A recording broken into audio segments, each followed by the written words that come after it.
Bakit yan? Yes, may damit na siya ngayon. May damit na si Gamay. Agoy! Mahulog ka! Agoy! Lagi nakatingala yan pag nakarinig ng bulit. Gamay! Gamay! So, na-discover namin, no, na hindi talaga siya mag-angat kasi ngingipin. Yung isang mata niya, may pula sa loob, parang may blood. Siguro, nakakaaninag yung isang mata lang, tapos yung isa, kasi parang may defect yung isa eh. Parang mayroong siyang dugo sa loob. Ayan, ang sobrang likot. Oh, ayan. Aray! Agoy! Agoy!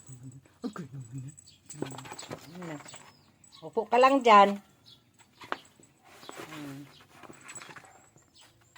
Hi world! Hi!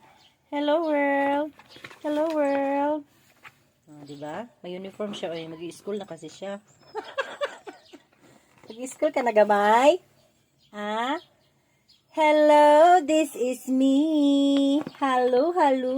Hello world. Mahulog ka ba? Sige, ginoo ko. Makuyawan ang punta sa kakulba, oy. Ano siya? Ano siya ginana? Mura po na siya si Maru. Anyway, si Maru mga friends, hindi na talaga na siya umuwi. Hindi na namin siya talaga nakita. So, diyan ka na lang sa baba. Magkagat-kagat. Ganyan lang yan siya. Pag mo na kubluto ng iyang nguso, mudagan dayon na siya. So anyway, si Maru, baka ngayon pinulutan na. Sabi nga nila, di ba, pag may nararamdaman daw yung aso, na murag kamatyonon na siya, lumaalis siya. Sana ganun, hindi yung pinulutan, no? Kung sakali man. Sumuni siya, oh. Siya, aray! Aray ko!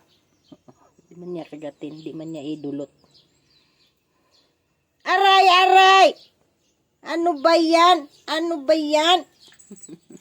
Ay, nako. Nakakatuwa. Talagang maliit. Huwag na sanang lumaki ito.